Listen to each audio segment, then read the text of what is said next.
Name any case in the history of America where anybody was ever prosecuted for failing to disclose a hush money payment on some kind of business form. It's never happened in the history of this country. We want to remove from the consumer the ability to make a decision about their own financial future, about the economies in their household, and about the idea that you have insurance to protect you from consequences.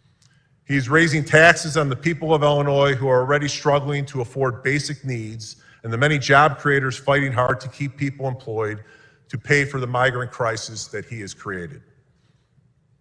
Unfortunately for Illinois taxpayers, Governor Pritzker's political ambitions to position himself on the national stage as the country's most progressive governor has far exceeded state tax revenues. Let's say we had a year where we were going to borrow let's use a simple number, 2.8 trillion new issuances. But you still have about 7.9 trillion that comes due. It's bonds that have been sold in the past. When they come due, particularly if they were bonds sold 3, 4, 5 years ago with very low interest rates, what happens? They're now sold at the newer, higher interest rates. And that's the modeling problem right now. That's all just ahead in this week's edition of the Illinois Channel.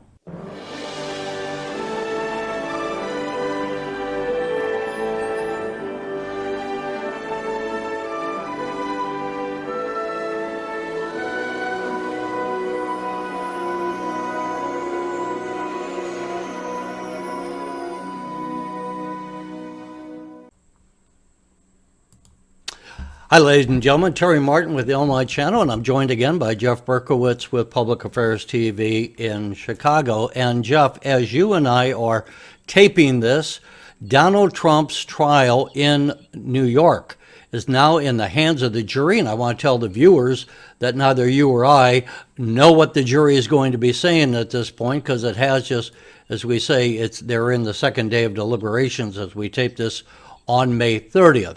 But a lot of critics around the country have been saying that this is the weakest of the cases against Trump and have been highly critical of the way this court case has been handled by the Judge Merchan up in New York. One of those critics, a lifelong Democrat, is Alan Dershowitz. Let's hear briefly what he had to say about how this trial has been conducted. Challenge. Name any case in the history of America where anybody was ever prosecuted for failing to disclose a hush money payment on some kind of business form. It's never happened in the history of this country. And to use an unprecedented jerry-rigged case against the man running against your president, your Democrats, your president, is such an abuse of the legal system. We ought to change our motto from e pluribus unum to double standard hypocrisy. That's what we're seeing here. And Alan Dershowitz speaks, I think, Jeff, for a lot of people who have just been saying that the way this trial has been handled has been highly unusual. We have weaponized our justice system federally. We've weaponized our justice system statewide. We've criminal justice system to try to turn the former president of the United States, candidate now, the Republican nominee, we can say presumptively, for president in the 2024 election. We've tried to turn him into a criminal. Terry, people locally know the name Kim Foxx. She is the state's attorney. Basically, she's nothing because she doesn't want to prosecute state crime. That's her job. And so who is similar on the national scene, in this case, to Kim Foxx? Bragg. He basically is called the district attorney there in Manhattan, okay? He's supposed to be focusing on homicides and murder. Well, homicides and murder is the same thing, and robberies and criminal and rape and assaults. And he's concocted this case that nobody on the federal level, which if it's going to be about campaign contributions, if it's going to be about federal taxes, that's federal law. So folks, our legal system is divided into the federal side, state side. So it's not. The feds turned it down. They said, this is a stupid case. We're not going to do it. But Bragg stepped up and took it. because he's like Kim Fox. He doesn't want to prosecute the criminals. He wants to make a name going after the former president of the United States, Donald Trump. And it's just a stupid case, Terry. We could talk for 10 It's minutes not only a about it. stupid case, it's a case where the Democrats have been clearly coordinating to have these 4 cases that they sat on until the presidential election year, and then they bring it up through a series of, in most of these cases, local prosecutors. They've all been poorly planned.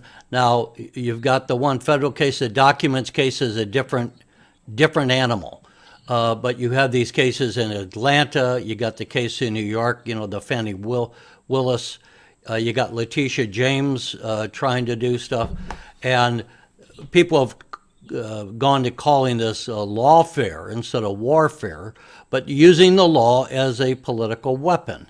And what we have seen across the country is a revulsion of using the American political system as a political weapon, as the Biden administration is doing in a number of these cases, to have Donald Trump tied up in court where he has to be sitting there every day instead of being on the campaign trail. It's the only game the National Democratic Party can play. They can't talk about the major national issues because Joe Biden, for the last almost 4 years now, has done poorly on every issue. He has done tremendously poorly on illegal immigration. He turned a situation that was under control under Donald Trump into 8 million illegal immigrants walking across the border, basically unvetted, creating an enormous national security problem, a criminal problem. He can't talk about that, Terry. There's no defense to that. He can't talk about the crime that's running rampant in our country because he's done nothing and his bully pulpit to deal with that. He's made inflation terrible. It was a very low rate when Donald Trump left. It's now a very high rate, coming down, but still very high. He can't talk about inflation. He can't talk about our economy, which has no depth. People, yes, the unemployment rate is low, but those jobs in many cases are not good jobs. So there's no depth to the economy. Well, He and can't we talk have the about inflation, policy. as you mentioned, 40 years high inflation, and it is not going.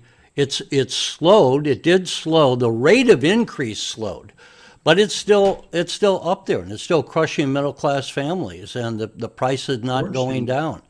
And you every have time, in every poll, every time they show Americans being interviewed, they say, he says inflation is low, but it's not. Meat prices are up 50%, rent prices are up, gas prices are up, and it ain't getting any better. So what do the Democrats want to talk about? Abortion, Terry. Like as if every American woke up in the morning worrying about abortion.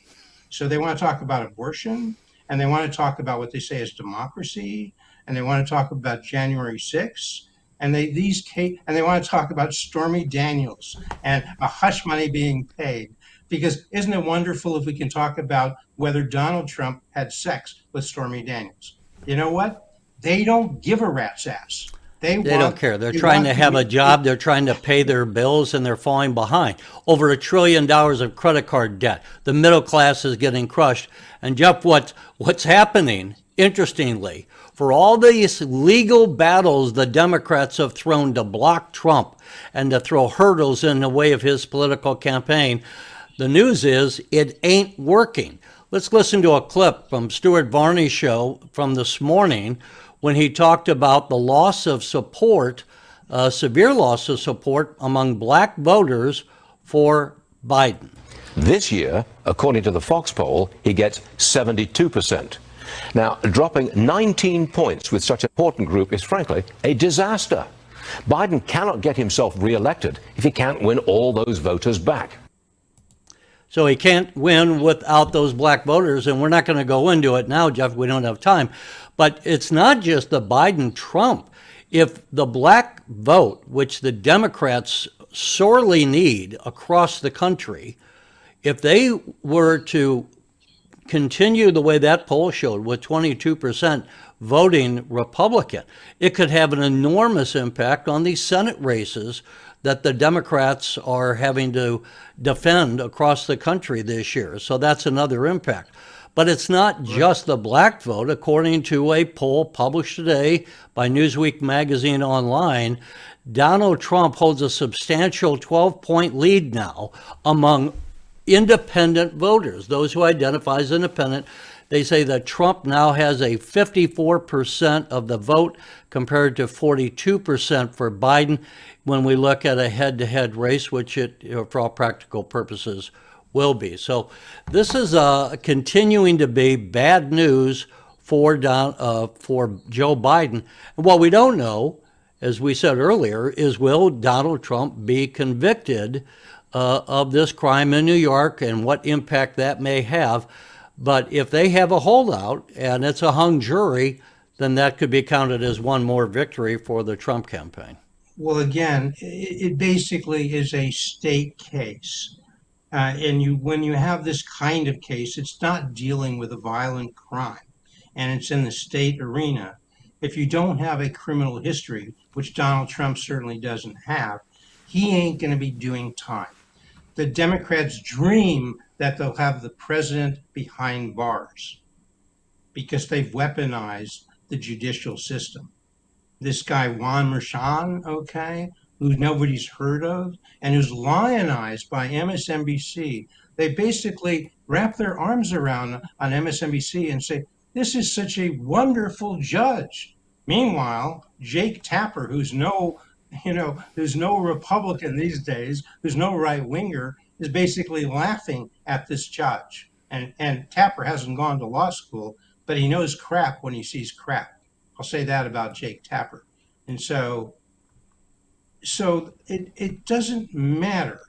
And if anything, of course, if let me insert here because we got other things we got to get to.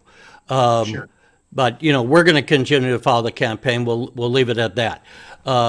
As we are taping this, the state legislature just finished their job. They passed a $53.1 billion state budget.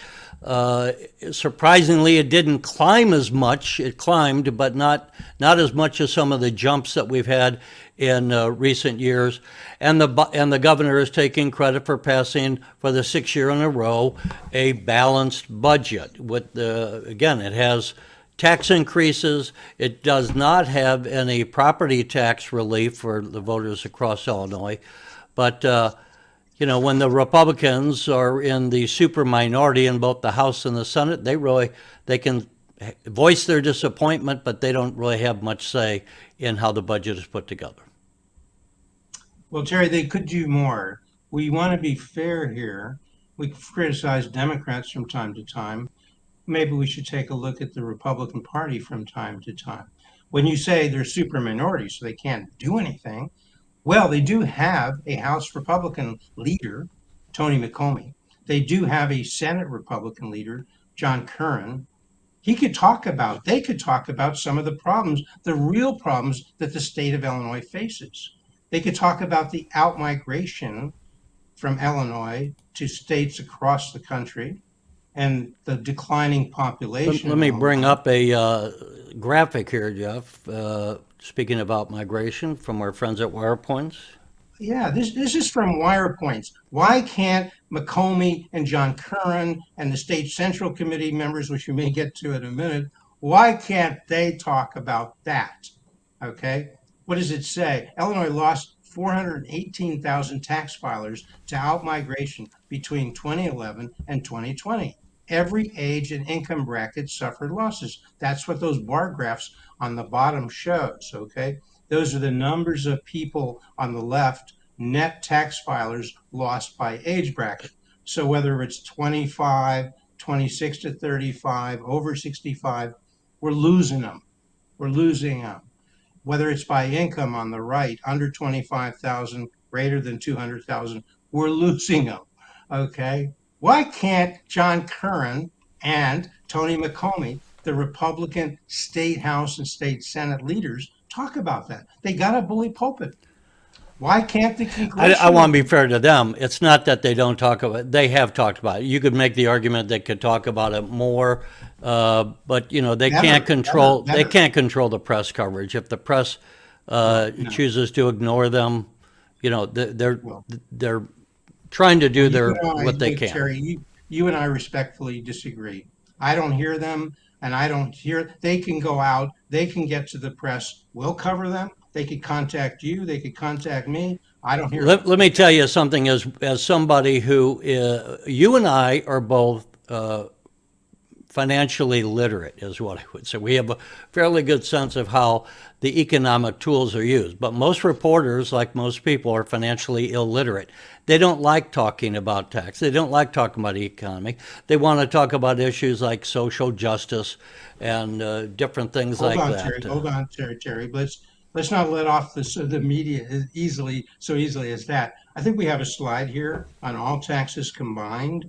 What do Illinois charts to be the highest, seventh highest? You don't think the folks at the Tribune can understand this? They can't read the title. All taxes combined, Illinoisans pay nation's seventh highest state local tax burden. Okay, that's the state and local tax burden as a percentage of state income. 50 states. You don't have to look at every one. Illinois is on the left, 13%. Illinois is marked by the red line with 12.9%. And then you go over to the right, 8.6%, and you see states like Michigan and Texas and Florida way less as that they're paying in terms of combined state and local taxes. If we had property taxes over here, we would see again Illinois is second highest. Education spending, very high, which leads to high property taxes. You don't think, Terry, the folks writing in the mainstream media can understand what you and I are talking about here? That comes from wire I points. think they don't. I think they don't okay? pay attention to this, and I think they don't bring it up in press conferences, and they don't understand the confluence of high taxes on job growth.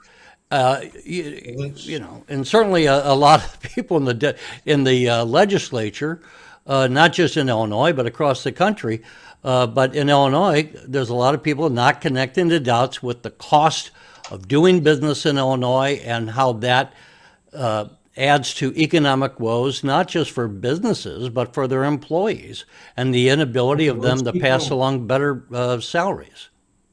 Well, let's keep going with the media, because maybe the folks in Chicago would want to know when the governor and the mayor of Chicago brag about the high graduation rates, which, you know, have gone up from 72%. And by the way, speaking of budgets, we should say that education is one of the highest costs in the state budget of $53.1 billion. But yeah, let's take a look here. Chicago Public Schools, graduating more black students than ever. But what's the but, Jeff? Well, the but is, so the 72% to 79%, those bar graphs are going up for graduation rates. But look at the things in red. The SAT reading proficiency, 2018, it was 14% of blacks who are proficient in reading. That means 86% are not. In many cases, they can't read at all. I mean, who's the racist here? What kind of equity is there in ignoring Governor Pritzker? He's never said this once. He's never said this once. He's never talked about the 86% of blacks at CPS who can't read at grade level. And it's only gotten worse because now in 2023, it's 89%. And Hispanics are very similar. And indeed, whites are doing poorly as well. He's never said that once. And say I'm wrong? I would say let's connect a couple of ideas. You were critical of the Republican leadership and maybe some of the House members. We're going to get some new Republicans coming into the legislature.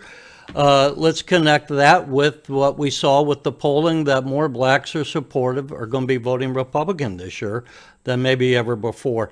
I take your point. I think this is an issue where the Republicans could stand up and fight for black students who are not getting the kind of education that they should. And if you don't get that education, you're dooming these children, these American children, you're dooming their futures, because if they can't be proficient at reading and math skills, what kind of a opportunity are they going to have for a gainful employment in the future when we're talking about the advent of artificial intelligence and all this high technology taking over the American economy and being the way we're going to be operating in the future?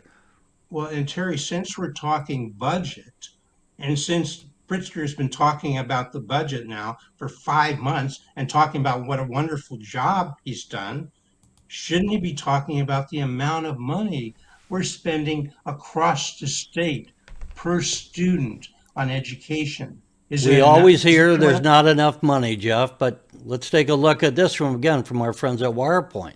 Well, and this is Chicago spending nearly $30,000 per student, up 40% in just the last 5 years. That's what all those numbers tell you below. Meanwhile, enrollment is going down because the Black students and the Hispanic students are finding they have some alternatives. Get to the suburbs might be better, get to another state, get to a private school, get a scholarship. They don't have to sit there and stay in a school where only 14% of the Blacks read at grade level or read at all, and 86% don't. Well, And this is let me part ask of you the a revolt. question, which I don't know. If, as we look at the slide, you're saying the spending per pupil is up, but as you pointed out, the population of students is down. Are we spending more, or is it that we're spending the same, but the population of students has gone No, down? no, Therefore, the absolute number, if you look at Illinois, which is the relevant number for Illinois, education spending is going up tremendously, not just per student, but in absolute numbers. Because around the state, Terry, WirePoints has also looked at this. Around the state, we're spending $24,000 per kid per year. That's what WirePoints tells us. That's around the state of Illinois. It's not like we're just doing it in Chicago, and we're doing it, and the cost of living is much lower in various portions of the state where you are, I would imagine, Terry, in Chatham, in Springfield. And they've also looked, Terry, at the performance around the state. WirePoint says we don't have that slide handy now. We'll bring it up in the next time when we talk about this. But if you talk about connecting the dots, if you put the state of Illinois map up there, you'd look at Rockford and you'd find 8% of the Black students, according to WirePoints, read at grade level in Rockford. Well, you want to go to Quincy? 28% of the white students in Quincy read at grade level. So this ain't just a Black or Hispanic problem, it's a white problem. You want to go to Decatur, Terry? well, and 12% of the Jeff, white how do students we read pay at grade for level. how do we pay for education in Illinois Property predominantly? tax, paid property taxes, the major cost of all taxes. So let me bring that up. Here's a slide for you. Property There you go. taxes are outpacing Illinois incomes. Now, when we talk about Illinois being one of the highest taxed states, when we talk about 418,000 people leaving the state, you're looking at one of the primary reasons. Property taxes continue to outpace the income. You live here in Illinois, you're going to get fleeced if you own a home, and if you rent, you're going to be paying property taxes through the cost of your rent. And that's one of the primary reasons, I would say, that people are fleeing this state, because they can't afford to stay in their homes. And what does that also mean? That means that that this is another opportunity where the governor and the legislature have failed to address and give any relief to the taxpayers. Well, You got to have can't some kind of do a it. shift going on here. You can't be Shouldn't taxing be- property taxes the way they Here. have been when they are not tied to income and the ability to pay those property taxes. Terry, the big lie is coming from our governor of the state of Illinois, J.B. Pritzker. It may seem nasty to some people, but since Pritzker is not talking about any of the performance issues, especially with respect to Blacks and Hispanics, it's not a student problem, it's a teaching problem. These kids can be taught how to read and do math proficiently. okay? And we're not racist. We're not saying because they can be, Terry, because we're paying teachers enormous amounts. In Chicago, the average salary is 100,000 per year, okay? That's the average, and it'll be By the going way, we up. should mention in the state budget that we're talking about in this segment, that the lawmakers in the Illinois legislature just got a 5% pay increase. And so their salary now is going to be very close to $100,000. Well, Terry, One of the thing highest is- paid in the nation when it comes to state lawmakers. So here's the secret. Pritzker stands up there and says, I promised you 5 years ago, I promised you, 5 years ago, he said, I promised you property tax relief. He doesn't stand up here and say, I lied because you haven't gotten it. And he doesn't say to you, I can't give it to you because I'd have to reduce the rate of growth of education spending because most of that cost of education spending is financed by property taxes. And Jeff, how do most people, not state employees who get their retirement off the taxpayers, how do most people afford retirement in America? Well, they in many cases they can't because they have Social Security, which doesn't give them. And they downsize. They sell their homes, right? Right. And with the property taxes, let's take a look right here of what we're seeing, that Illinois suffers some of the worst home value growth in the nation because the cost of buying homes is so expensive here because of property taxes, not because the value of the homes are shooting up.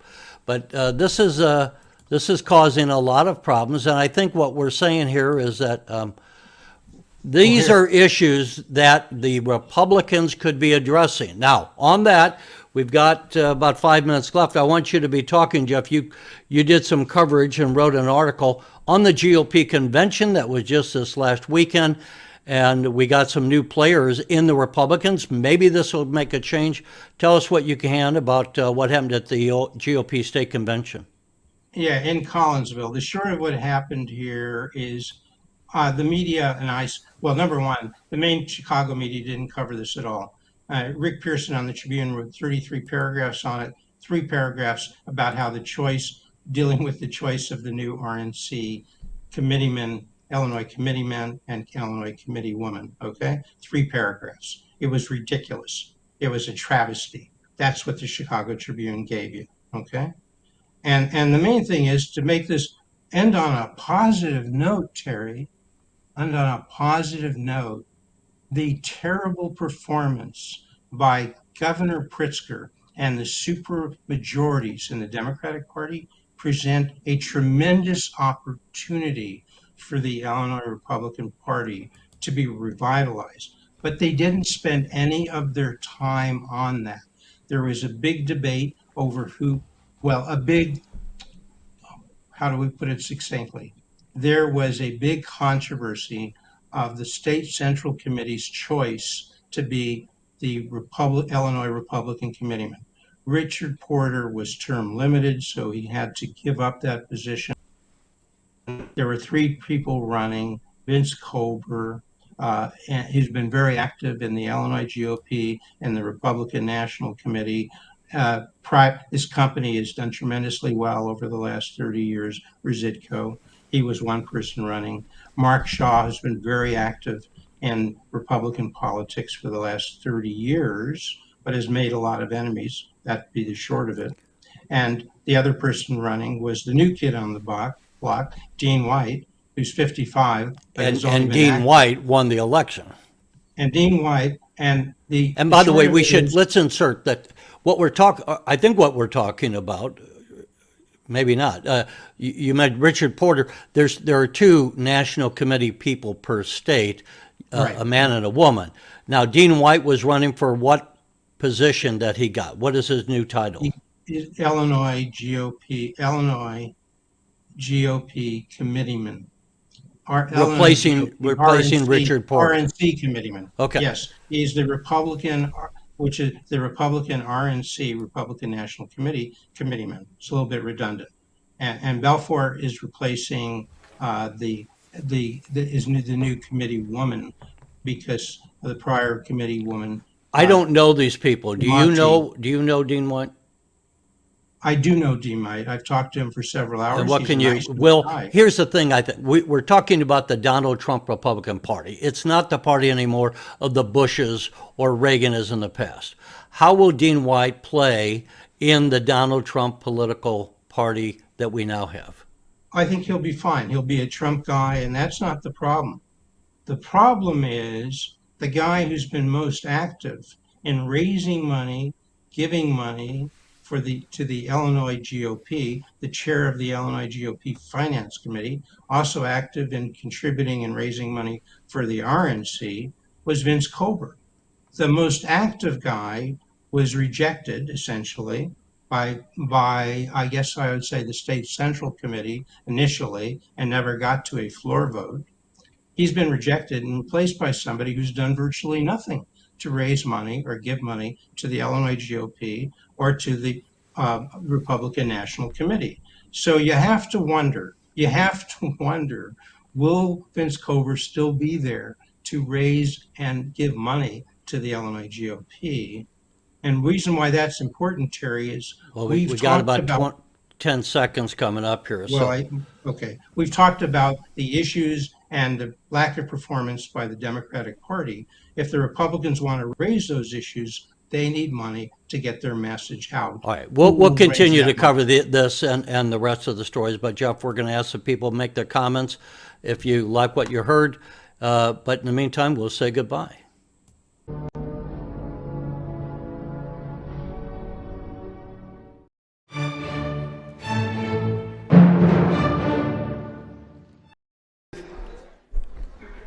These payments, this $10 million, will it go to the hospitals that have and doctors that have provided the care? Is that where this money is going to go? It will go to the holders of the debt. So yes, that would be the providers. Well, holders of the debt is different.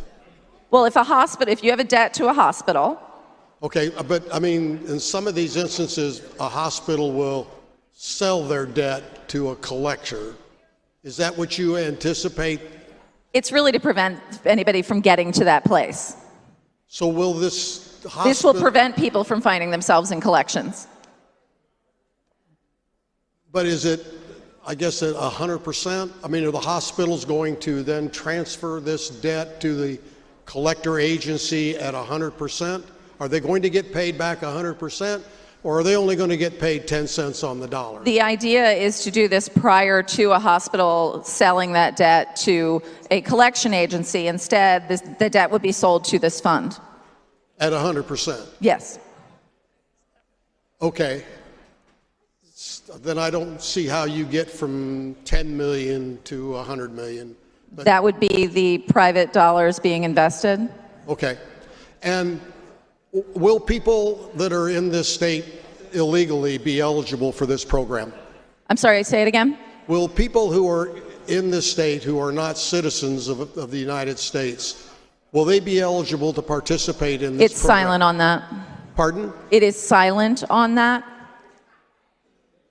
Well, let me answer my own question, because those people won't have any debt. We're going to put $1 billion to paying their hospital that costs has nothing to do bills. With this bill, sir. Yes, but we're not taking care of the citizens of this state. This is taking care of the citizens of this state. This has nothing to do with this bill, sir. I would be delighted to debate this bill with you all bloody night.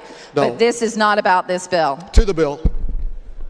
The bill. This bill is going to put $10 million into a fund to pay medical bills for the hardworking people of this state, for families, for children, and yet we're going to spend $100 billion on medical care for non-residents of this country, for illegal aliens. This is totally unfair. It's a gross misuse of our tax money. We should be taking care of the people that live here and work here first and foremost. I urge a no vote. Leader Kiker is recognized.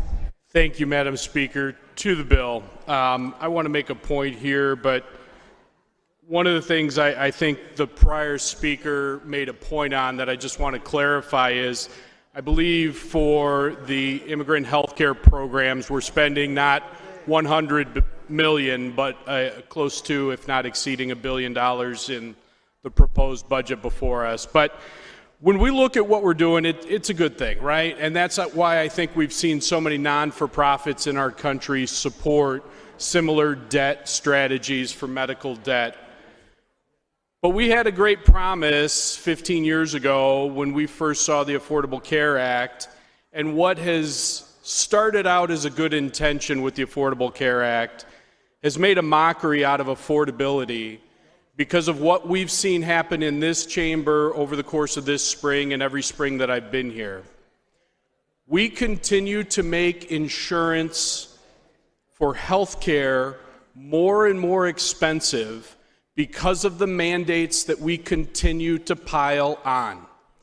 We want to remove from the consumer the ability to make a decision about their own financial future, about the economies in their household, and about the idea that you have insurance to protect you from consequences. I think it's horrible when people don't have insurance and they find themselves in a bad situation. But the reason so many people find themselves in that place is because we've made insurance so unaffordable through mandates.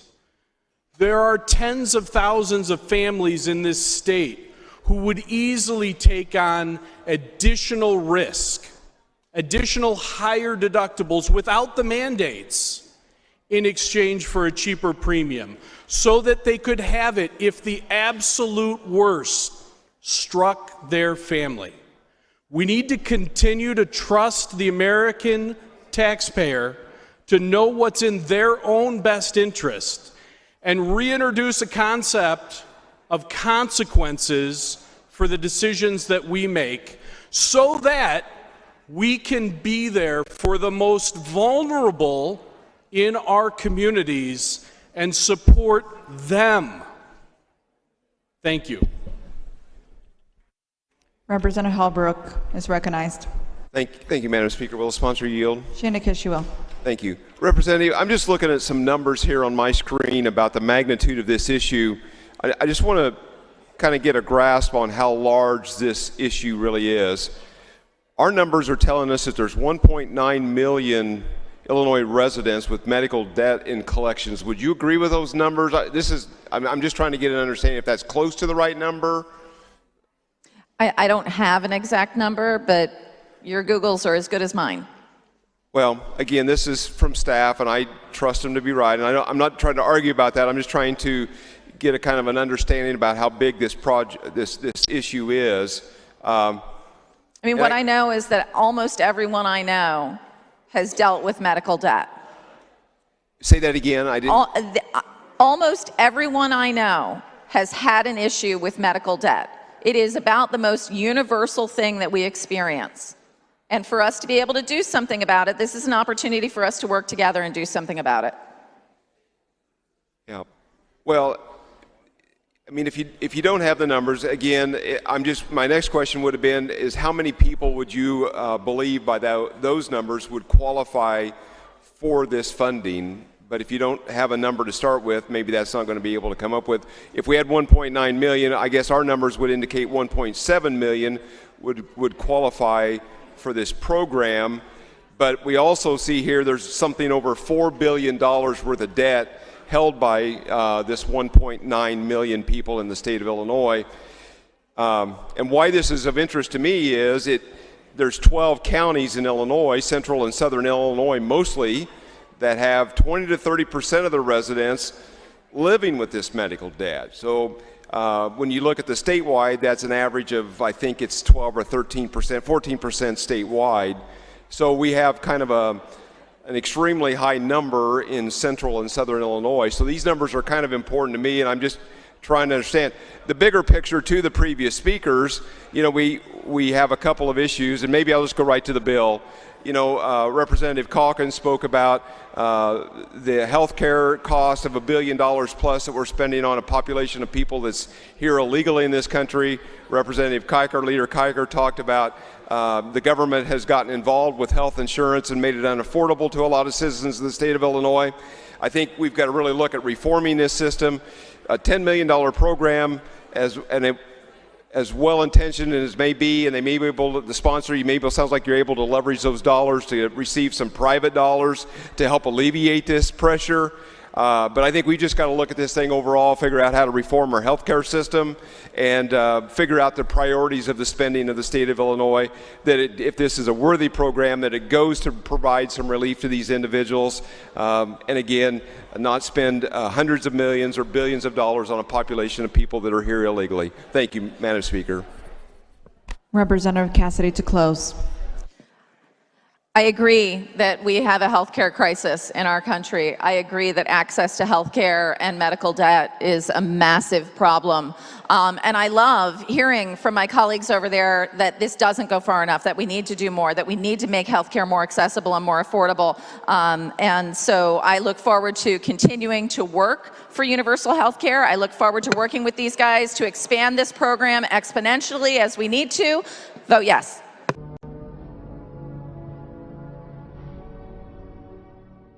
All gone.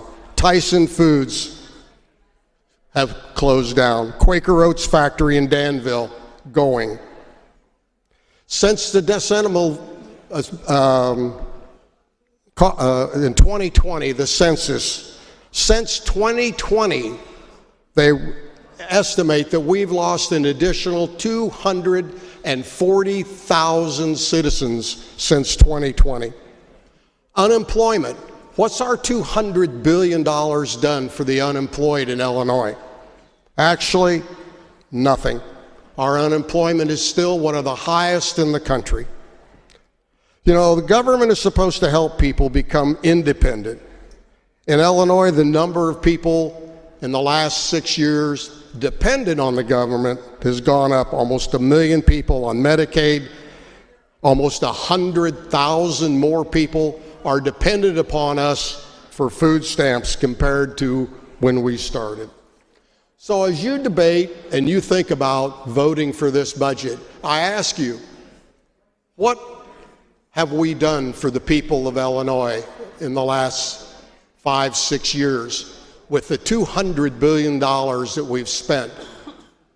If you think that this money has been well spent, if you think that what we're doing here is helping the people of Illinois, then I guess you're going to vote for this budget. We've watched another $1 billion is going to be taken out of our taxpayers' pockets next year. We've done everything we can over the last 5 years. Taxes, fees, we've done everything to get every dime we could out of this economy to pay for this wasteful spending that's really productive. No positive results for the people of this state. So I'm of the opinion that the only thing left, the only place left that we haven't taken money from our taxpayers is in the income tax. So I'm going to predict that next year when you sit here and you're debating how to make this budget work, you're going to be talking about an income tax increase. So everybody that's listening, everybody out there that's listening, I want you to ask your candidate that's wanting you to vote for them in November, do you pledge not to vote for an increase in the income tax next year? Ask those candidates before you choose to vote for them, because I think the only way we're going to have any chance of balancing a budget next year is to go after your income tax, to raise the income tax on the people of Illinois. So think about that when you vote for this budget this year with no cuts, and in fact, $1 billion more in taxes, and really no way to balance this budget. So think about that, and I hope your constituents ask you to make that pledge when you're running for re-election in November. Will you pledge not to raise the income tax on the citizens of this state next year to balance your budget?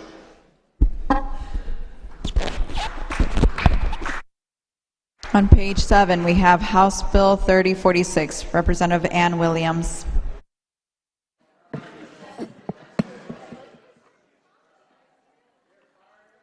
Thank you, Madam Chair. I move to concur in Senate Amendment number 3. This bill simply retains the underlying language, but provides that the EPA may propose rules rather than requiring them to do so. Again, this deals with potable and non-potable water standards, and I'm happy to answer any questions. Leader Winhurst is recognized. Thank you, Madam Speaker. Will the sponsor yield? She indicates she will. Thank you. Representative, I just want to go through some of the things the Senate did with this bill, and now we're seeing it again. If I have this right, the Senate Amendment 3, which we're considering this evening, allows treated municipal wastewater to be used for irrigation if an EPA permit has been obtained. Is that accurate? That is correct. And then also allows the EPA to propose and requires the Pollution Control Board to adopt rules to repeal the prohibition on the use of recycled sewage treatment plant effluent in drinking water. Basically, this just allows the EPA to take action, makes it permissive rather than mandating as was in the original bill. So this allows the EPA to take their time, take a look at it, decide when and if it's appropriate, if the technology advances to the point where this is a good program in terms of water usage and wastewater usage. But it's possible the EPA could propose rules to remove that prohibition? Is that? They could, of course, science-backed. And that would eliminate, by passing this, we're eliminating our ability at that moment, by our, I mean the General Assembly's ability at that moment to weigh in unless we have new legislation. We can certainly weigh in. I will point out that 16 states now have usage standards in place for potable water, 23 for non-potable water. So it's definitely something that we are trending toward and something that I think we should at least explore. And it appeared the vote in the Senate was 39-15, if I'm seeing that correct. Is that accurate? I don't recall the exact vote, but that sounds right. Thank you. Thanks. Representative Ann Williams to close. Appreciate and I vote. The question is, shall House concur in Senate Amendment 3 to House Bill 3046? This is final action. All those in favor signify by voting aye. All those opposed signify by voting nay. The voting is open.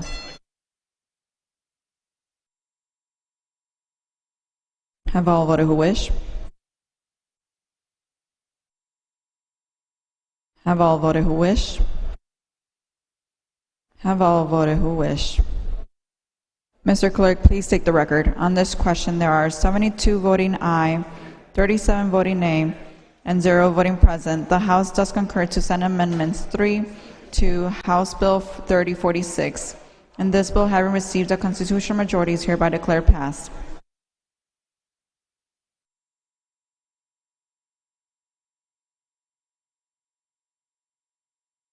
On page 7, we have House Bill 4926, Representative Moeller.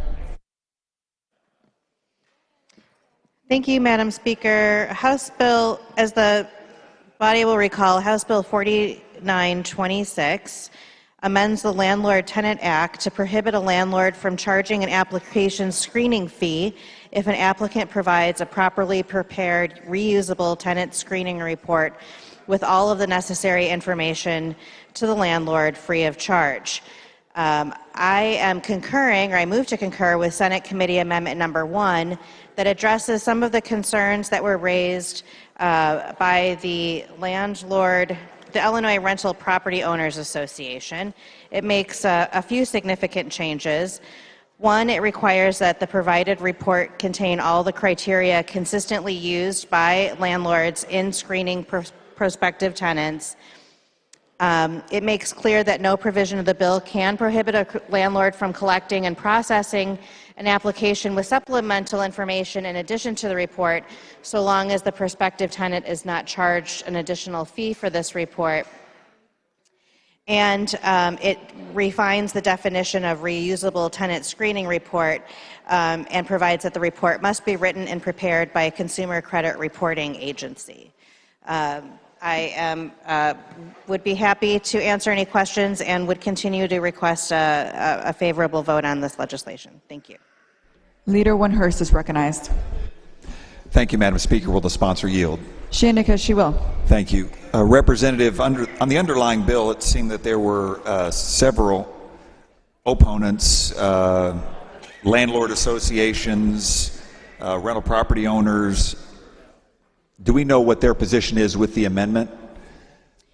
It is my understanding that this brings them to neutral. The amendment did address the concerns that were brought to me with the underlying bill, and because of the timing of the bill going through the House, by the time they had reached out, we didn't have time to amend it. But it is my understanding that that they are neutral on the legislation. One of the concerns that I was made aware of was the belief there was a lack of third-party software that would be able to handle the situation addressed in the bill. Did the amendment deal with that aspect of it? That was not the concern that was brought to me by the owners or the Rental Owner Association. The concerns that were brought to me were ensuring that the report was comprehensive enough to cover information that's typically gathered during a screening report, and also, to ensure that we were defining these reports consistent with the criteria that they use. The concern about having access to reporting software or online tools was not something that was raised. It appeared the vote in the Senate was 40-17-1, if I see that correct. Does that sound correct to you? Yes, that's it. Thank you. Representative Moeller to close. I would ask for an aye vote. Thank you. The question is, shall the House concur in Senate Amendment 1 to House Bill 4926? This is final action. All those in favor signify by voting aye. All those opposed signify by voting nay. The voting is open.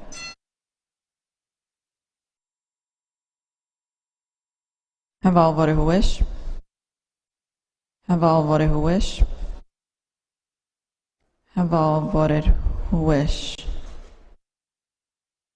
Mr. Clerk, please take the record. On this question, there are 70 voting aye, 38 voting nay, and 0 voting present. The House does concur to Senate Amendment 1 to House Bill 4926, and this bill, having received a constitutional majority, is hereby declared passed.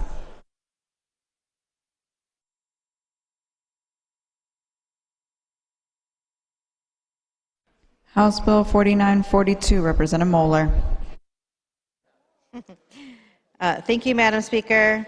House Bill 4942 involves requiring coroners' offices to make timely reporting of fentanyl overdoses to local law enforcement so that local law enforcement agencies can investigate such overdose situations.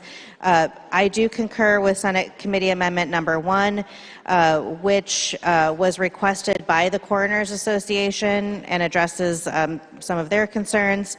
It makes 2 changes. 1, it clarifies that the reporting requirements are only for cases in which an overdose has been officially determined, and 2, changes the 24-hour reporting time frame to a more of a prompt time frame to give coroners flexibility within certain parameters to report these deaths to local law enforcement.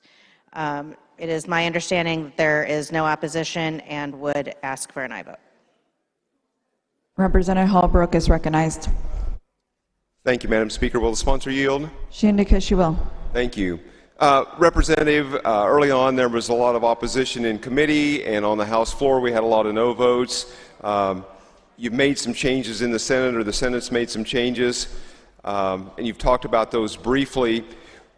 When we discussed this in committee on the floor, my research had indicated, after speaking with coroners, that the process that you had originally laid out here in this language was completely unworkable. That's the coroner's words. It was completely unworkable for them, and that's why they were opposed. That's why we voted partisan out of committee, and that was why there were so many no votes here on the House floor.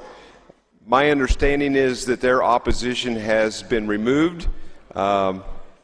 Kind of speak to the 2 changes that you've put in here about the word officially and wherever else you've made a couple of changes.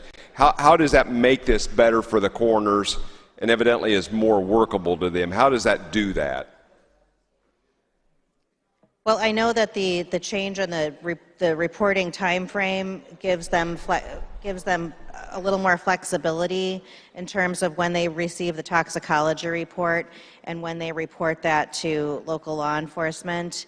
And so that's why we made that change.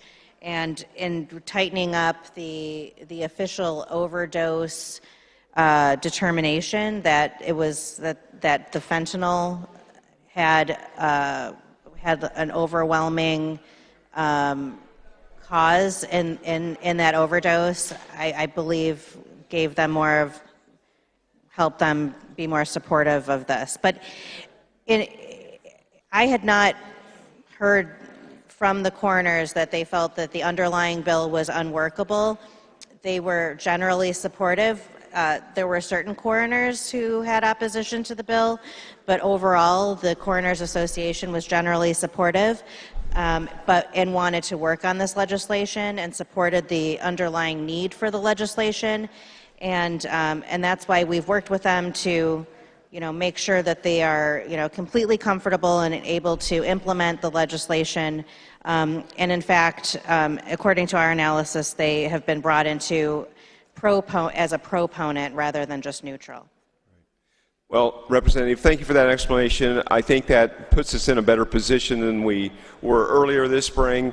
And so with that, I will be supportive of your bill, and I would urge the members that were voting in the negative to be for your bill tonight. Thank you.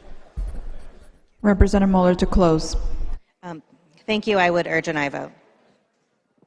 The question is, shall House concur in Senate Amendment 1 to House Bill 4942? This is final action. All those in favor signify by voting aye. All those opposed signify by voting nay. The voting is open. Have all voted who wish? Have all voted who wish? Have all voted who wish? Mr. Clerk, please take the record. On this question, there are 110 voting aye, 0 voting nay, and 0 voting present. The House does concur to Senate Amendment 1 to House Bill 4942, and this bill, having received a constitutional majority, is hereby declared passed.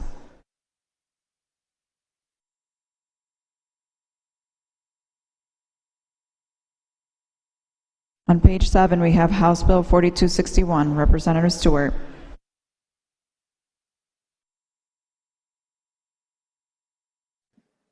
Thank you, Madam Speaker. I move to concur with Senate Amendments 1 and 3 to House Bill 4261.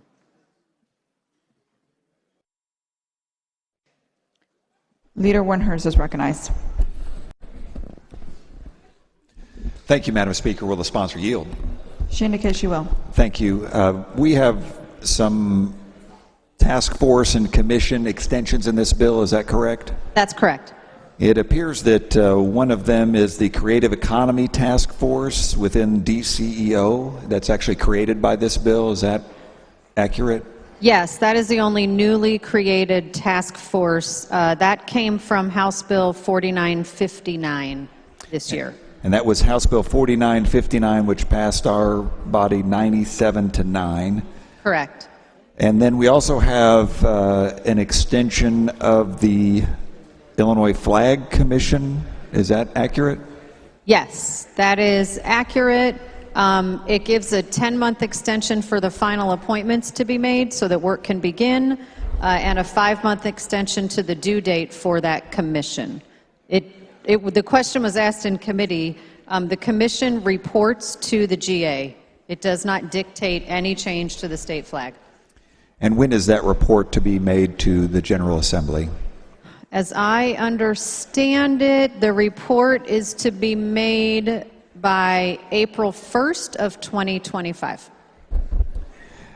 There are also, it looks like, 3 or 4 changes to the school code. What are those changes? I know that there is one about the Teacher Performance Assessment Task Force.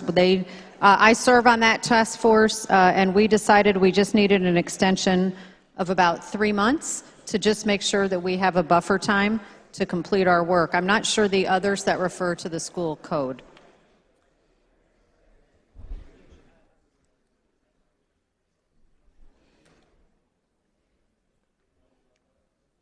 Looks like there, if what I'm reading is correct, are three other extensions. One dealing with developing a plan to transition the test of content area knowledge in the endorsement area of elementary education grades 1 through 6 by July 1st, 2026 to a content area test that contains testing elements that cover bilingualism, biliteracy, oral language development, foundational literacy skills, and developmentally appropriate high-order comprehension. Does that sound accurate?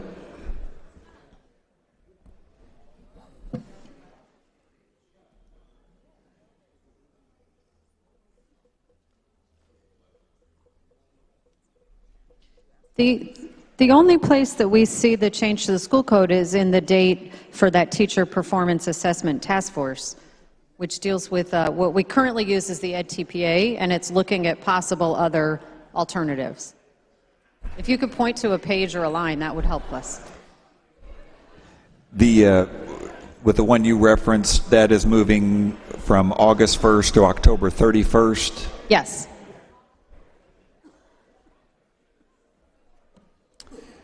I'll skip to one other while we're looking at the school code, and we'll come back to that. We also have the rental housing support program amendment regarding the allocation, the funding allocation task force findings that will be made at the end of September 2024 rather than September 2023. Is that accurate?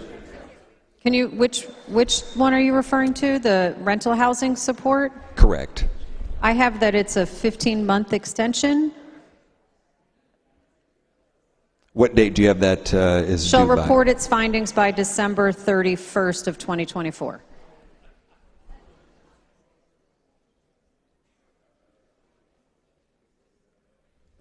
And then there's a change to the State's Attorney's Appellate Prosecutors Act. Yes.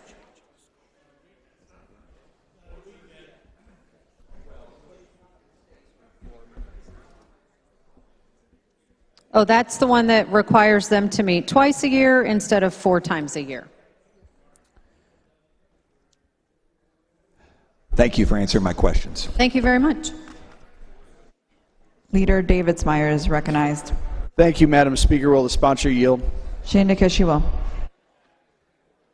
Representative Stewart, I just want to make a statement, and I also have a question. So I think the state of Illinois has a wonderful flag.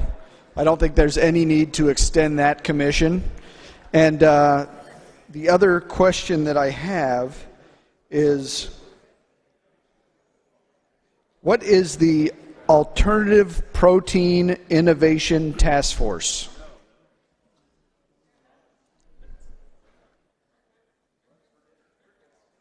Chirp, chirp, chirp, chirp.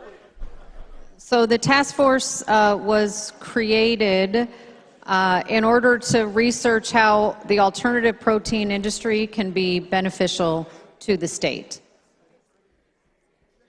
Basically, soy-based meat substitute items.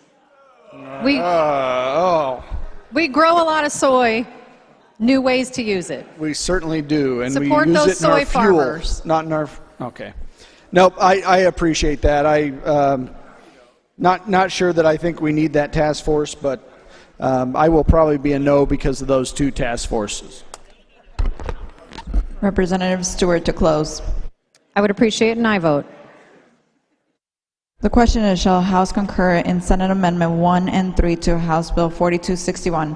This is final action. All those in favor signify by voting aye. All those opposed signify by voting nay. The voting is open. Have all voted who wish?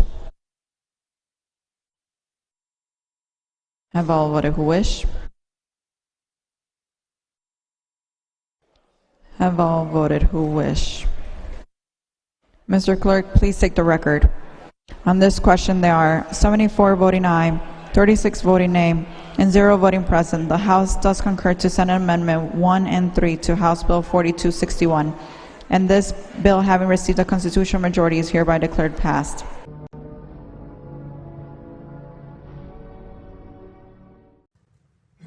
We appreciate the partnership with President Harmon, Leader Sims, and your budget team. I thank you for listening to our caucus's priorities and taking department by department feedback from our budgeteers on ways to improve state government for the people we represent. This work would not be possible without the support and expertise of our policy and budget staffs from both sides of the aisle, who show up every day to make our state a better place for the people of Illinois.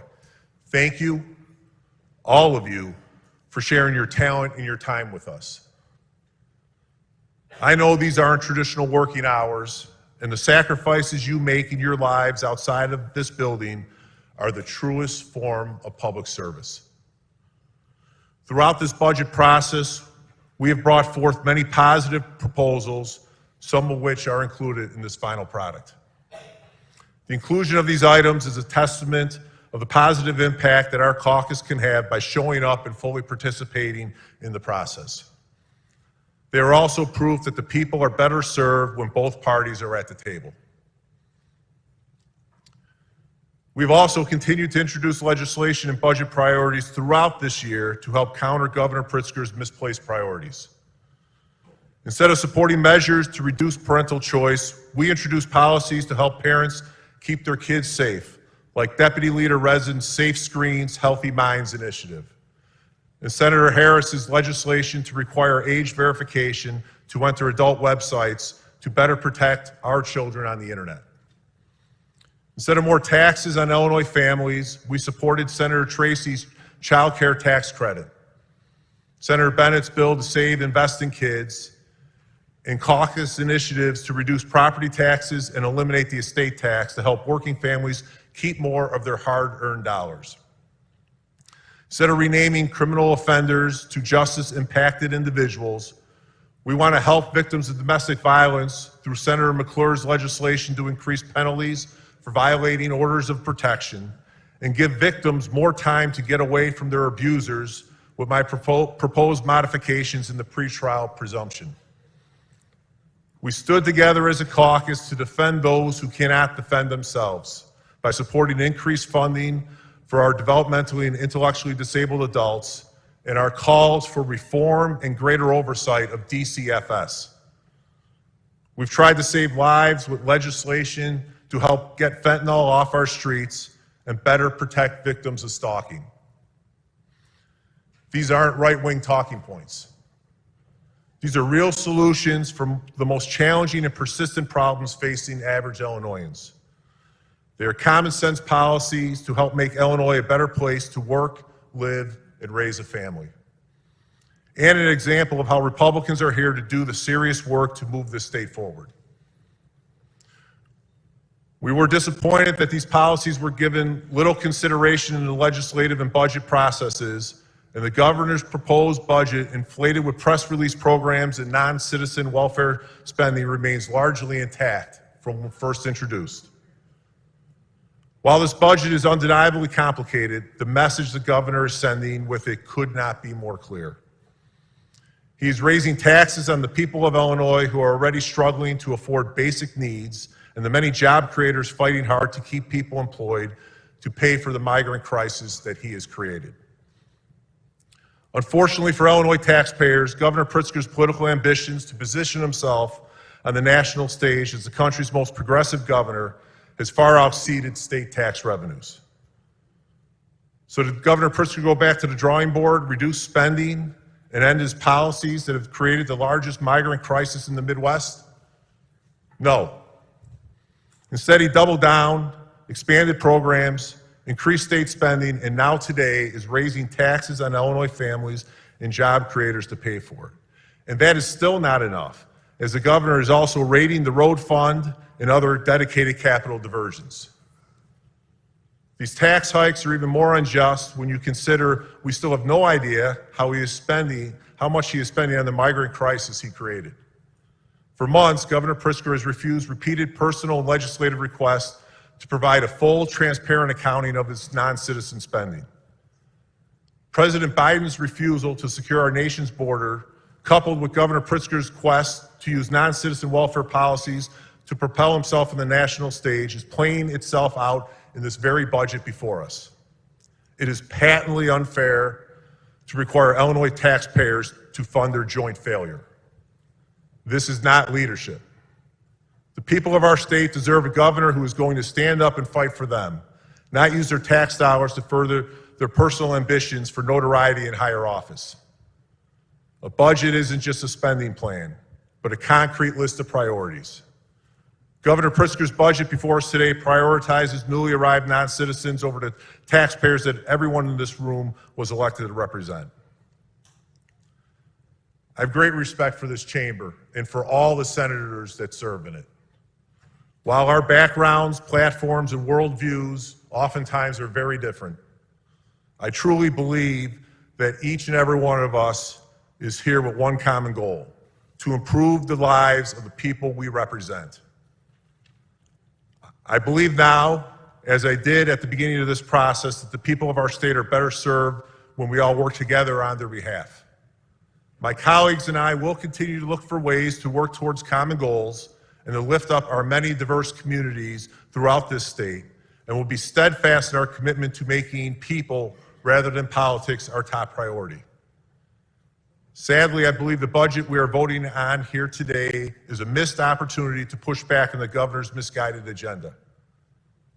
In closing, while I'm disappointed at the final adoption of the governor's proposal, and I will be voting no, I will not give up on our efforts to create a less partisan, more collaborative approach to state government.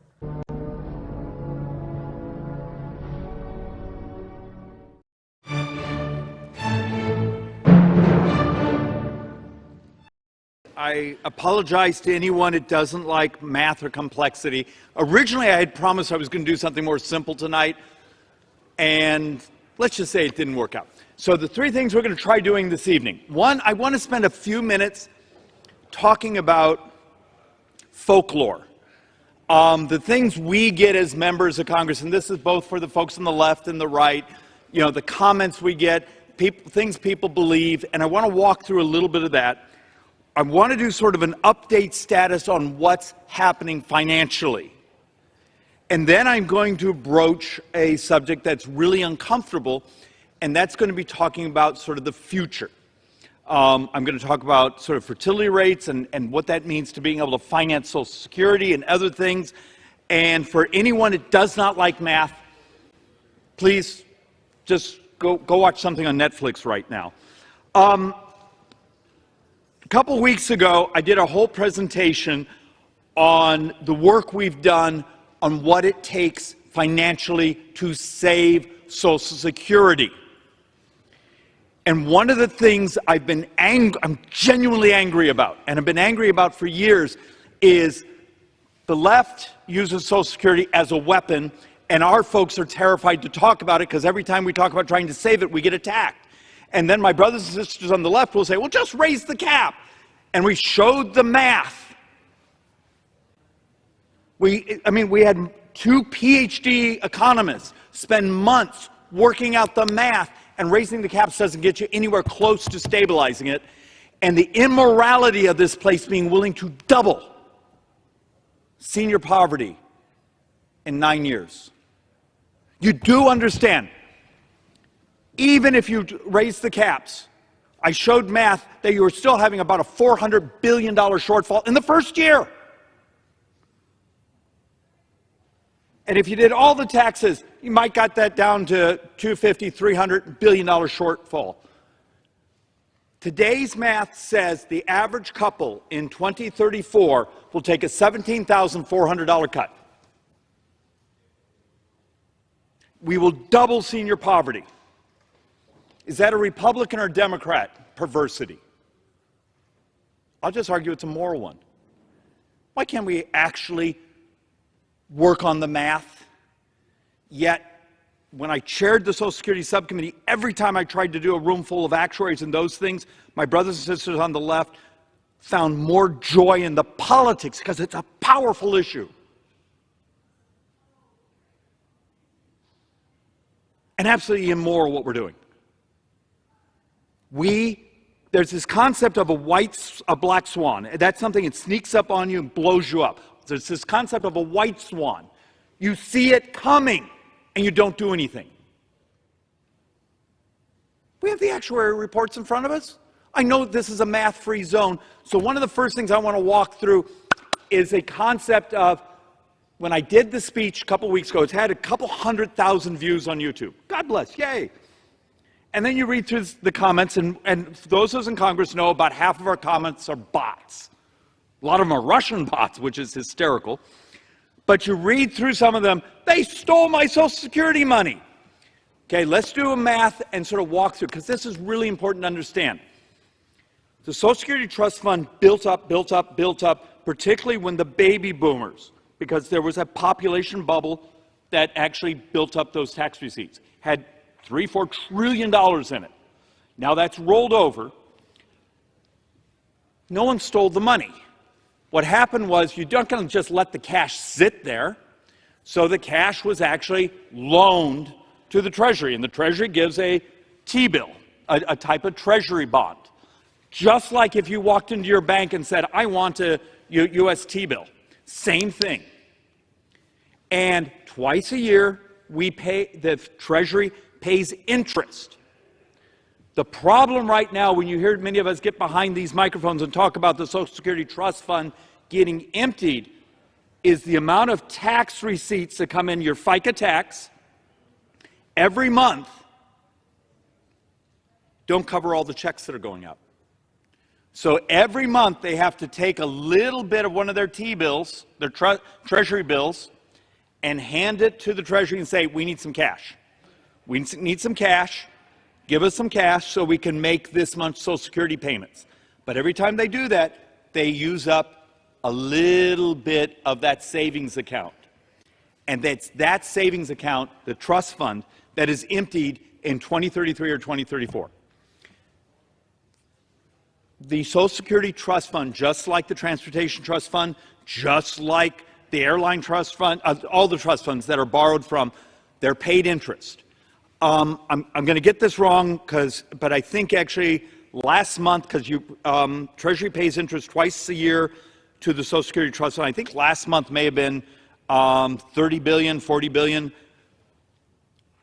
The mean interest rate is right. It's right about market. So for everyone, if you say, they stole my money, it's there. The average couple, the average will get about a $70,000, $72,000 spiff.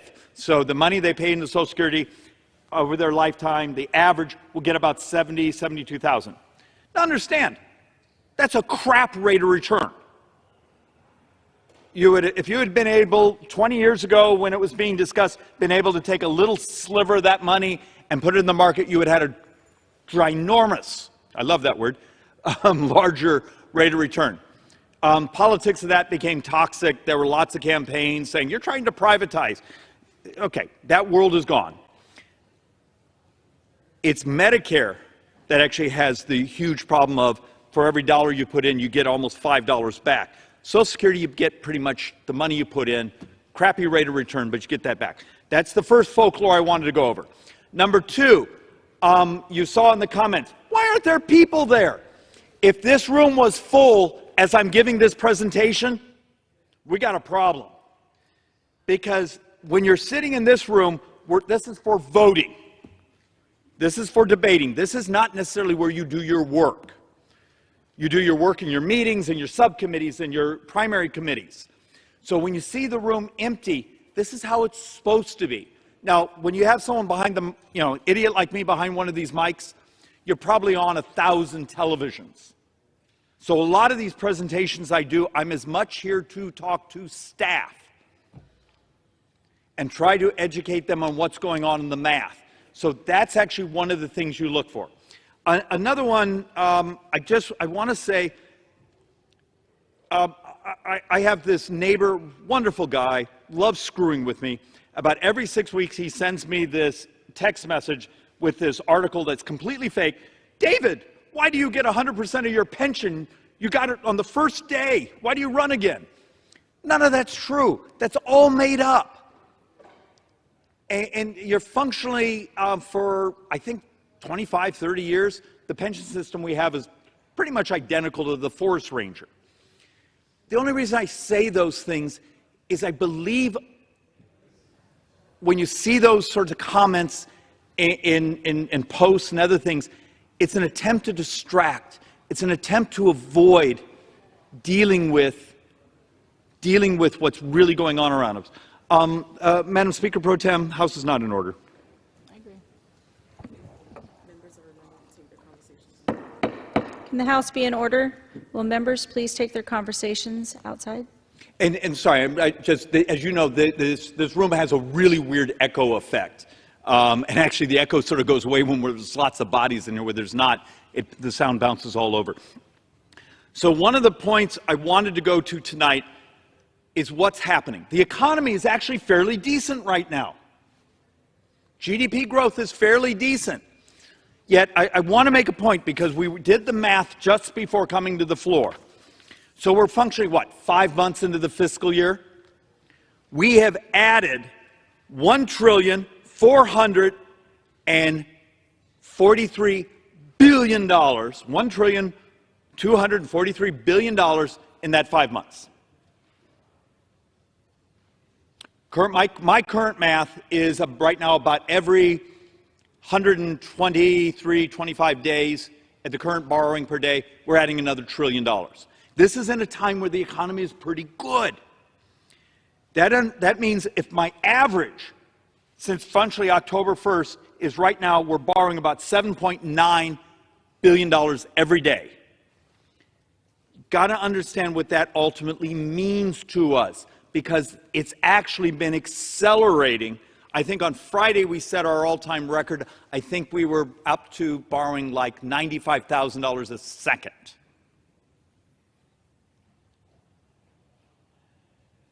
Almost 100% of that growth is interest, and you're going to see this over and over in the charts, interest and healthcare costs. It's Medicare. It's things that we're not allowed to talk about. They're on autopilot. And if it continues, look, my math says we're heading towards about a $2.6, $2.7 trillion borrow this year in a year where the economy is doing fairly well. But if the current math is today's math held up, you do realize you're broaching $3 trillion. Now, I'm hoping we're going to have a really good April tax receipts. But that means right now, if you take where we're at and average it from the first day of this fiscal year for the 5 months, we're right now, our math is $2.9 trillion for this year. Borrow. That is substantially higher than CBO predicted 6 weeks ago. And that's right off the Treasury's website. So let's actually walk through reality and try to understand. My personal theory is we do lots of crazy conversations around here because we're desperate to avoid telling the public or even ourselves the truth. Every single dollar you and I, as members of Congress, vote on is borrowed. Every single dollar we vote on is borrowed, and the way we're going this year, every single dollar we vote on is borrowed, plus 8, 9, maybe $1 trillion of Medicare will be borrowed, and we don't get to vote on that. That's on autopilot. So my point is trying to understand how much. Now, this number is no longer about 73%. We think it's actually approaching 75% will be on mandatory because of the growth of interest. Let me hand that to you. So we made this board a couple days ago, and then it popped, so it wasn't $93,000, it was almost $95,000 a second. But I didn't want to waste the ink and print a new one. Why do the second? Because it's understandable. I mean, let's be brutally honest. How many of us can see 12 zeros in our head? And my fear is that is one of my great sins in trying to communicate my stress about this, is I'm here saying, it's $1 trillion. No one knows what the hell $1 trillion is. It's 12 zeros. But when every second we borrow more, substantially more than the average wage of Americans, maybe that hits home.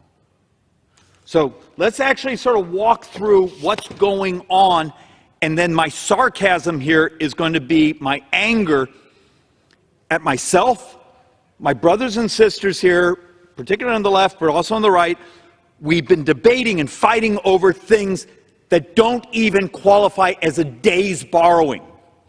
We bring this place to its knees. We remove a speaker. We do this and that. And then you realize the amount of dollars being fought over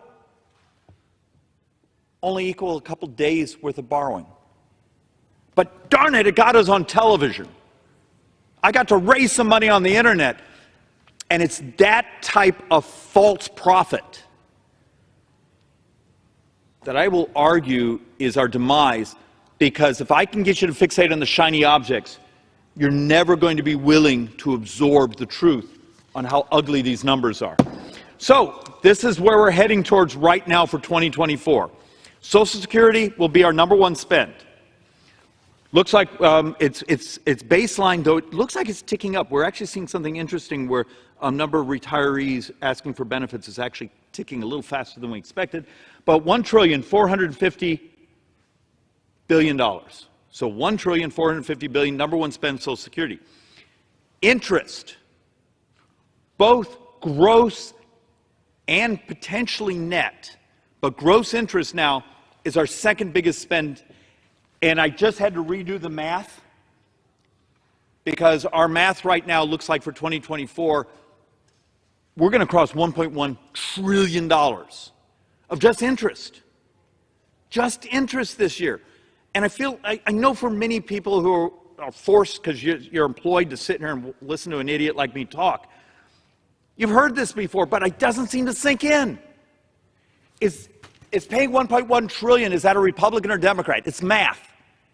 Yet we're not allowed to actually talk about it. Because the hallways in this place are full of people coming to our doors wanting more spending, and you point this out to them and they'll often say, well, take it from someone else. I want my money. It's not your money, it's the taxpayers' money. Medicare, and Medicare is rising rapidly, healthcare costs. And then defense. For all of my brothers and sisters on the left who always say, cut defense, okay. Yeah, it's sort of stupid, but it's the #4 expense. It's not #1. How often would you and I go home to our constituents and say, what's the biggest spend in government? Oh, it's defense. No, defense is now #4. And at the trend line, in the next few years, healthcare will actually be #1, and interest will be #2. And Social Security, believe it or not, will be #3. Are right tied to it. It's a very tight number there. All right, so let's actually walk through the 24 spend, because I want to be able to get our heads around this. Social Security, and this was a fascinating number, and we've been trying to also average in what the new appropriations bills, remember, we're just now finishing up our 2024, so we're only 5 months late, is the net interest. Because the United States does something no other industrialized country does.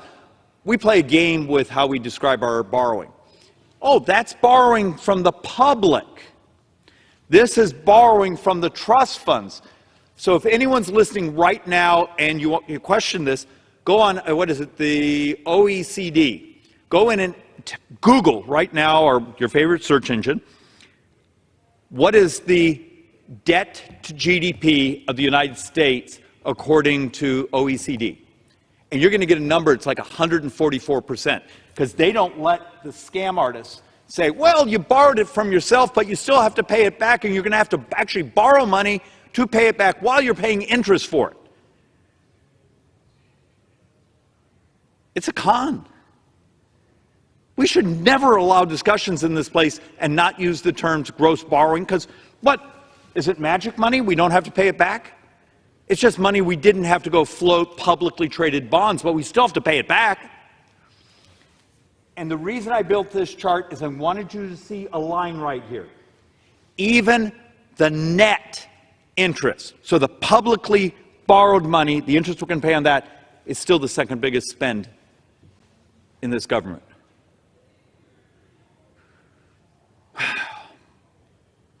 And I'll say it, and it'll probably just land on deaf ears. So, let's actually walk through something that's really uncomfortable, and it's going to tie in. So one of my fixations is how do you stabilize borrowing so that borrowing equals what our economic growth is? I'm going to show you some charts here later, and this is for the people that actually care about economics. Here's the growth of the country, and here's the debt of the country. If you could ever bring the GDP growth and the debt in line, you've created stability. But we have some crazy headwinds. There's also some crazy opportunities happening on us. There are good things happening out there. Will Congress be the barrier or the adoption of them? Because right now we are the problem, because we're scared of our own shadows.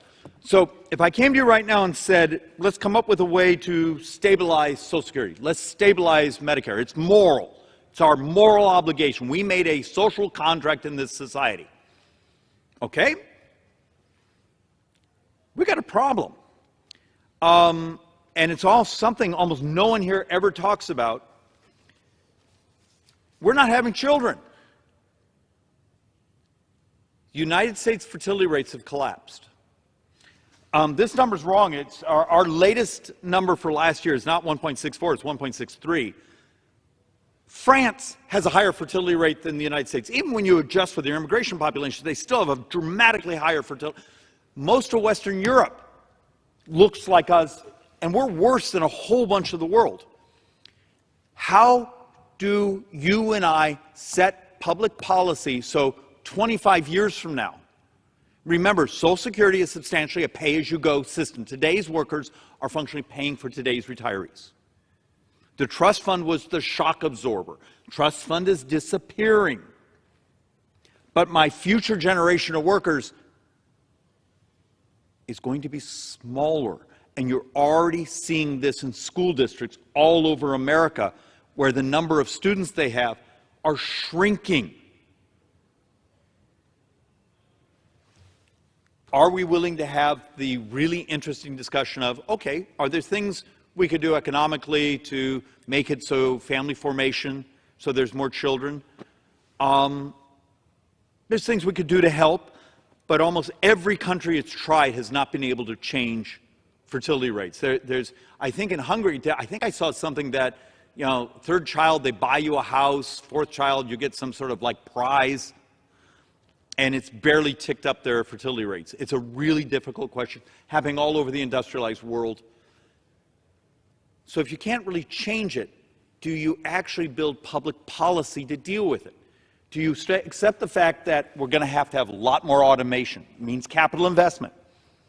Are we going to have to find ways to safely adopt artificial intelligence into society so the labor force is maximized in its value and what they earn and productivity? Those are policies we need to work on. You've seen the intellectual capital of the conversations we have on the floor here. How many of them are ready to actually have the reality of, hey, we need to set policy? Is this Republican or Democrat? It's demographics. It's life. And I'm going to bounce through the next two boards because there's a punchline here we need to absorb. This is a little uncomfortable, but this was deaths that are projected to exceed births. And the new math in 15 years, you've got to understand what a big deal this is. I came behind this microphone a couple years ago, and I got some real crap that was sent to my office. And I think at that time I was saying, hey, in 21, 22 years, we're going to have more deaths than births in this country. And then it became 18 years. And then it became 17 years. The new math now is 15 years. In 15 years, the United States will have more deaths than births. The blip you see here is the pandemic. But if you actually look at the line, you can sort of understand, and here's our crossing. Somewhere before, a little before 2040, which is 15 years, we have more deaths than births. Now try to stabilize long-term benefits. There's ways to do it. This Congress right now is mathematically incapable of owning a calculator. But there's ways to do it. Well, we can't even put together a debt and deficit commission to have an honest conversation what's happening in our society demographically, borrowing-wise, interest rate-wise, because maybe it'll affect the next election. Does anyone actually care about their own pensions, let alone their kids and their grandkids? Because we lie. There's not magic money out there. If this inflation cycle didn't prove, those who believed in modern monetary policy, ta-da, you got 30 months, 36 months of high inflation. If that isn't the ultimate proof that the magic money theory didn't work.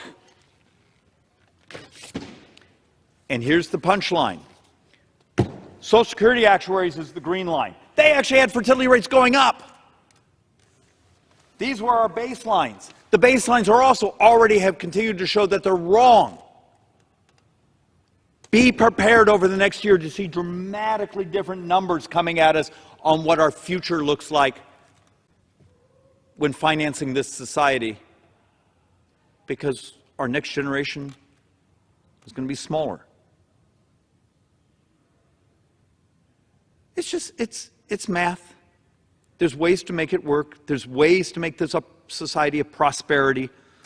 It just requires intellectual capital, something I'm not sure we're ready to do. So let's do a quick run through. This was just the first 3 months, and I brought these boards back because I saw some things over the weekend where people were just making numbers up. It's not that hard. You can go right to the Treasury's website. You have to own a calculator, spend an hour laying it out, put it in. You know how to work Excel. First 3 months, national debt increased in the first 3 months, and this was important. This is the 2024 number, $834 billion. Okay, if this is the first 3 months, and it's 834, now I can hope maybe there'll be magic tax receipts, but multiply that times 4 and you will see what we're projecting. And the part of the punchline is interest continues to grow, and I'm going to show you why some of this is. But in those first 3 months, we spent $288 billion in interest, and that number is going to keep getting bigger and bigger and bigger because this year, it's right around, and there's a debate on how much, because the Treasury announced that they're going to be financing, rolling some of the debt shorter on the curve. So let's say we had a year where we were going to borrow let's use a simple number, 2.8 trillion new issuances. But you still have about 7.9 trillion that comes due. It's bonds that have been sold in the past. When they come due, particularly if they were bonds sold 3, 4, 5 years ago with very low interest rates, what happens? They're now sold at the newer, higher interest rates. And that's the modeling problem right now. Do you remember one of the first boards I showed you that we expect interest this year to be 1.1 trillion? A lot of that's because the amount of debt, it's coming due. It's coming due. And we stayed very short on the curve instead of what I begged for a few years ago, saying, please, go long in the curve. Go long, because that way at least you locked it in, and if we have what's happening right now, because understand, because Congress doesn't want to be in charge, because you have a White House here that makes crap up, and I can prove that on a bunch of the numbers that they published last year, the bond market now runs this country. Hear my words. First time the bond market gets cranky, first time we have an undersubscribed auction, you watch how fast this place comes in and we capitulate. Doesn't have to happen.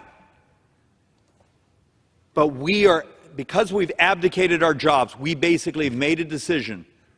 And this happened actually not that long ago. Go ask some people who were involved in the Clinton administration. Go ask Newt Gingrich. Some of the people are around when the bond market hiccuped and the debt situation then was dramatically better than today. This Congress stood at attention and did what they needed to do to make the bond market happy. Because if you have a failed bond auction, you want to see society have a really bad day. So let's walk a little more through some of these.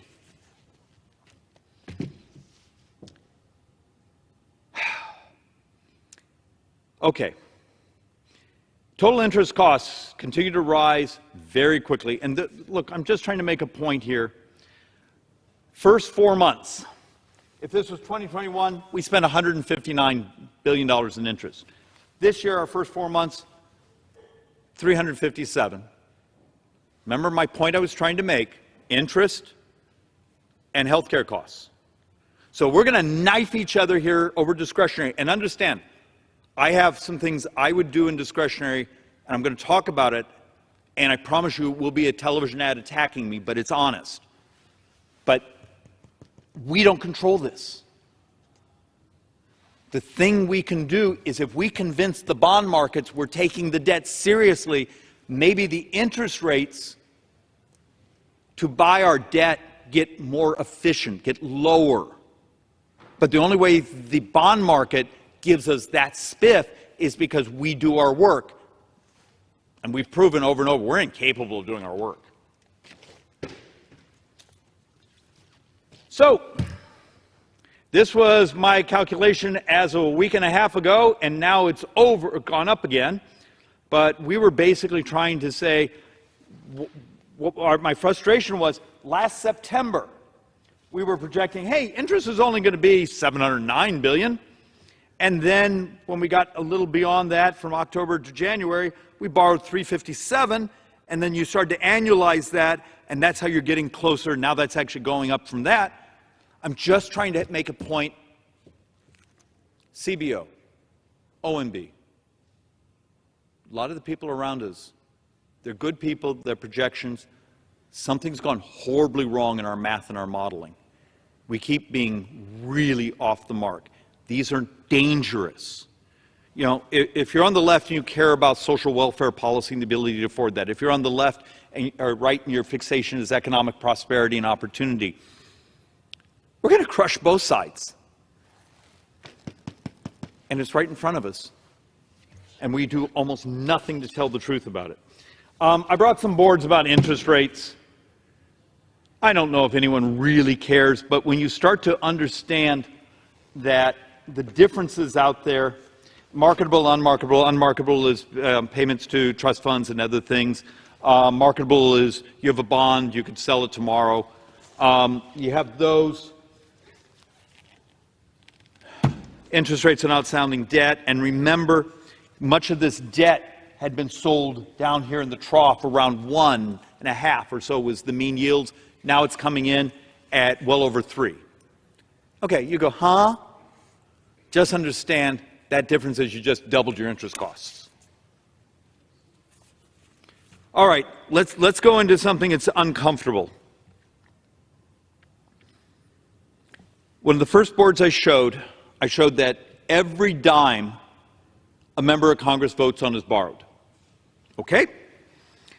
So, and I haven't vetted this. It was actually, I think, in a New York Times article, so God knows if that's accurate, that the budget bills that will be coming to us in the next couple of weeks will have around 7,000 plus earmarks in them.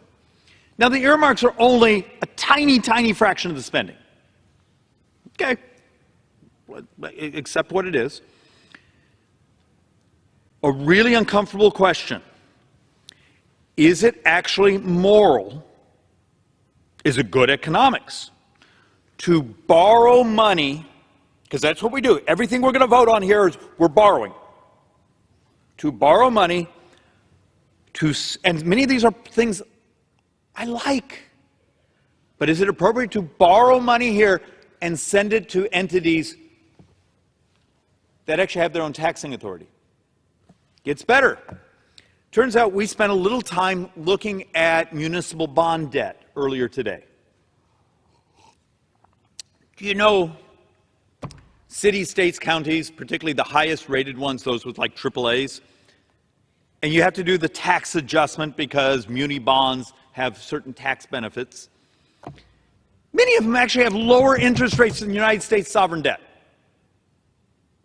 So a well-run city with a really good credit rating actually gets float bonds at lower interest rates than we do. That should tell you something. Is it rational and moral that we borrow money and send it to entities that have both their own taxing and borrowing authority, and many of those entities actually can borrow money at equal to or better than what we're paying over here. Of non-defense discretionary, about 40% of the money in that non-defense discretionary is actually money we're sending to entities that have their own taxing and borrowing authority. Now, we would all probably get unelected the next day because people would lose their mind saying, we thought that was free money. It's free money, except we're borrowing it and paying interest on it. Those are the types of things. Are we capable of having an honest discussion about it? Of course not. But we could try. Here, can I hand you that? All right. A couple more here, and then I'm going to go back to the office and have more coffee.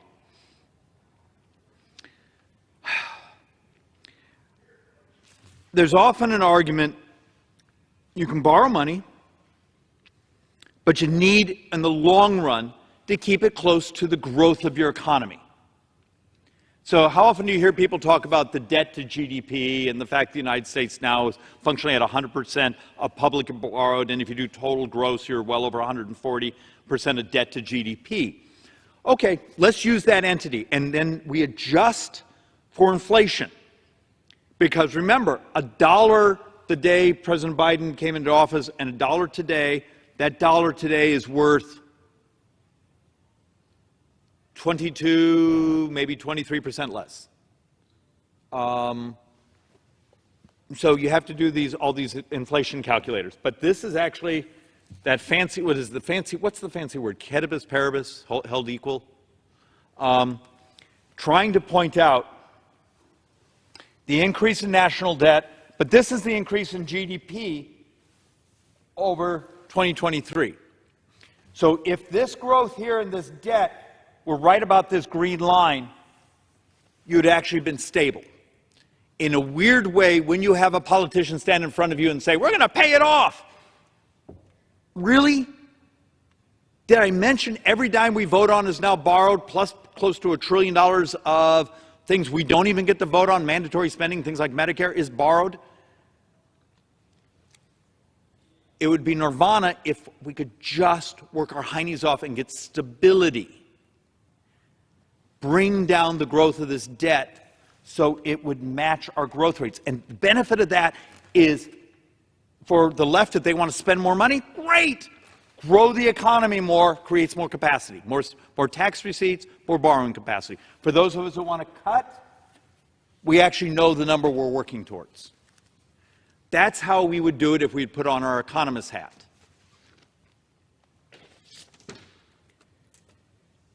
Same concept, just a little bit differently done.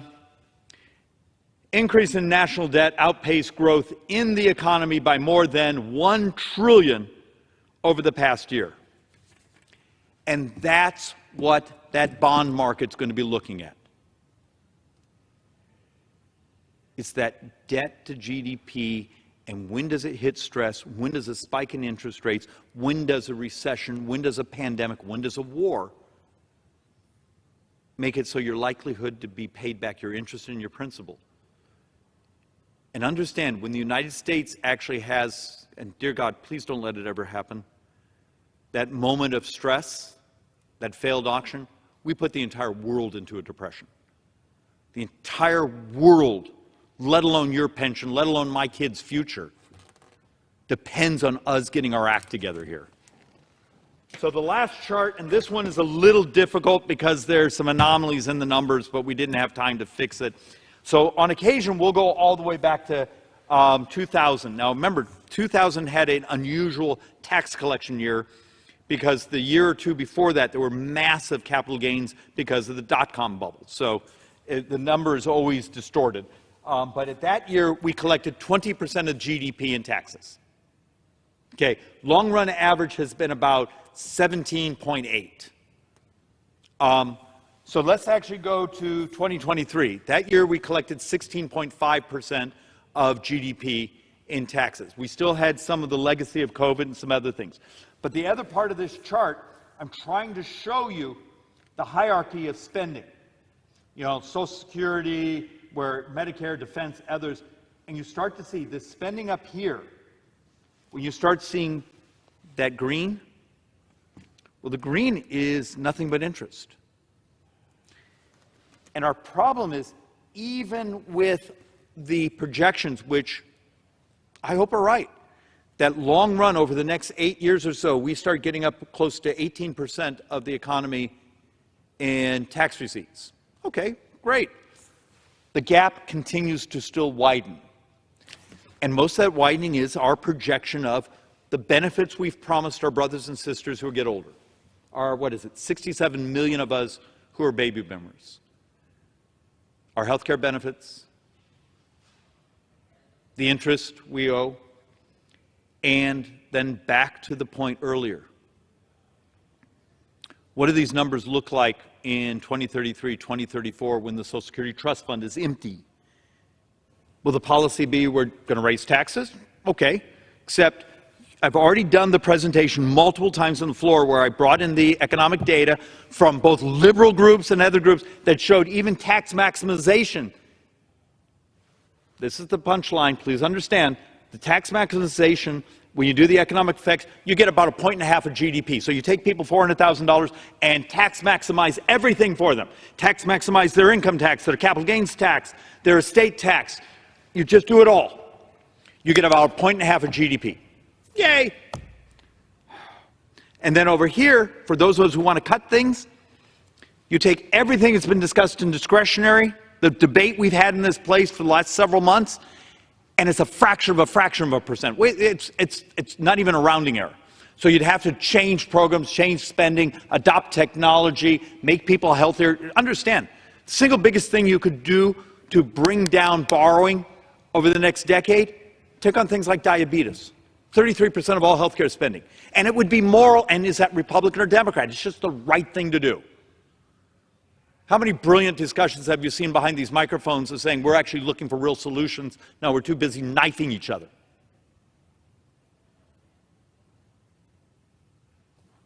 So for those of us, I can find about 1.5 point of GDP to cut. Okay, so I got 1.5 points over here. Let's say it's 1.5 points over here and this end. This year so far, we're borrowing 9.6% of the entire economy. 9.6 of all GDP. And all the solutions are a fraction of that. Yet the left's going to come behind the microphone and say, we don't tax rich people enough. And the right's going to come in saying, it's foreign aid and spending. Well, foreign aid equals like 7, 8 days, maybe 9 days of borrowing. Every dime of it. Why can't we just tell the truth? Madam Speaker Pro Tem, every dime of borrowing from today through the next 30 years is demographics. And maybe telling the truth gets me unelected, but damn it, it's worth telling the truth. It's demographics. It's interest on what's been borrowed and what's to be borrowed. It's health care, particularly Medicare. And if 8, 9 years from now when the Social Security Trust Fund is emptied, and remember the math is the very first year of the shortfall is $616 billion. How do we backfill that? If you try to backfill through taxes, fine. You got to accept the economic effects of how much you just slowed down the economy and how you slowed down other tax receipts. Do you do it through borrowing? Well, then it explodes. And that's how you see some projections that 30 years from now, U.S. sovereign debt will be $130 trillion. And between now and then, how many people around the world, how many people in this country are going to be willing to buy our debt? Do our work, take it seriously, put together the Debt and Deficit Commission, demonstrate to the people who want to save and buy U.S. debt that we're paying them back seriously.